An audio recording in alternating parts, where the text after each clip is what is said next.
You ask Tiger to solve. This deals with linear equations with one unknown. The final result is x equals 128/3. Let's solve it step by step.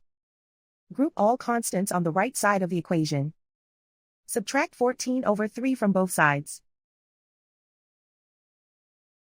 Combine the fractions. Combine the numerators. Reduce the zero numerator.